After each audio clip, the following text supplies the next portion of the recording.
नमस्कार, आपण पाहत आहात बंजारा लाईव्ह। बंजारा लाईव्ह मध्ये आपलं सर्वांचं स्वागत करतो। पाहूयात आजच्या काही ठळक बातम्या। संतोष राठोडही मैदानात। जिंतूर येथे परभणी लोकसभा मतदारसंघामध्ये भारतीय बहुजन क्रांती दल पक्षातर्फे संतोष गोविंदराव राठोड या लोकप्रिय युवकाला उमेदवारी देण्यात आलेली आहे। भारतातील सध्या 17व्या लोकसभा निवडणूक लागलेली आहे। या अनुषंगानेच राष्ट्रीय पक्षासह काही घटक पक्षांनी सुद्धा या निवडणूक प्रक्रियेमध्ये आपापले काही उमेदवार उभे करून अनेक उमेदवारांना संधी दिली आहे। त्याचाच एक भाग म्हणून भारतीय बहुजन क्रांती दल पक्षाचे राष्ट्रीय अध्यक्ष मोरसिंग राठोड, प्रदेश अध्यक्ष नंदूभाऊ पवार यांनी संपूर्ण भारतामध्ये 129 उमेदवार या निवडणुकीत दिलेले आहेत। तर महाराष्ट्रात एकूण 48 लोकसभेच्या जागेमधून भारतीय बहुजन क्रांती दल पक्षाच्या वतीने लोकसभेच्या 22 जागेवर आपले उमेदवार रिंगणात आहेत। त्यापैकीच परभणी लोकसभा मतदारसंघासाठी संतोष गोविंद राठोड या उच्च शिक्षित उमेदवारांना परभणी लोकसभेची उमेदवारी देण्यात आलेली आहे।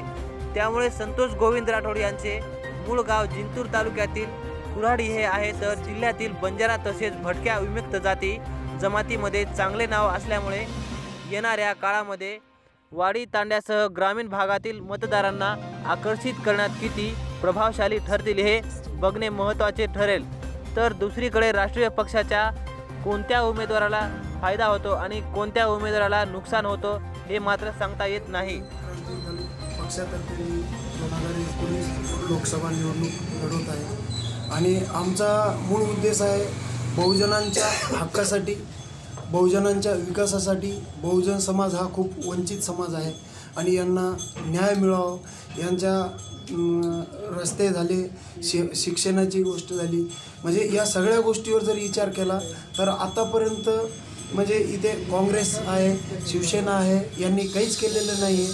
म्हणून आमच्या पक्षाने एकच निर्णय घेतलेला आहे, म्हणजे भारतीय बहुजन क्रांती दल पक्षाचे जे अध्यक्ष आहेत डॉक्टर मोरसिंगभाई राठोड आणि पक्षाध्यक्ष नंदूभाऊ पवार यांच्या अध्यक्षतेखाली किंवा यांच्या नेतृत्वाखाली आम्ही ही निवडणूक लढवत आहे। या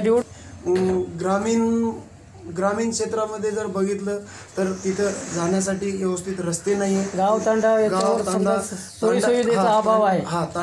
तांडा वस्तीचा विषय आहे आणि कसं आहे माहिती आहे का, काही तांड्यामध्ये जायला सुद्धा रस्ते नाही आहे। आणि सगळ्यात महत्त्वाचं म्हणजे आमचा एक अजेंडा आहे, बंजारा समाज हा खूप वंचित राहिलेला आहे, आमच्या समाजावर अन्याय झालेला आहे।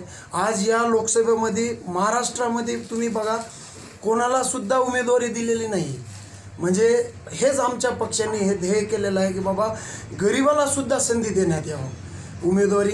आणि आमचं म्हणजे लोकसभेमध्ये या समाजाची वाणी मांडणारा कोणीतरी यांचा वाली असावा, म्हणून आम्ही हे निवडणूक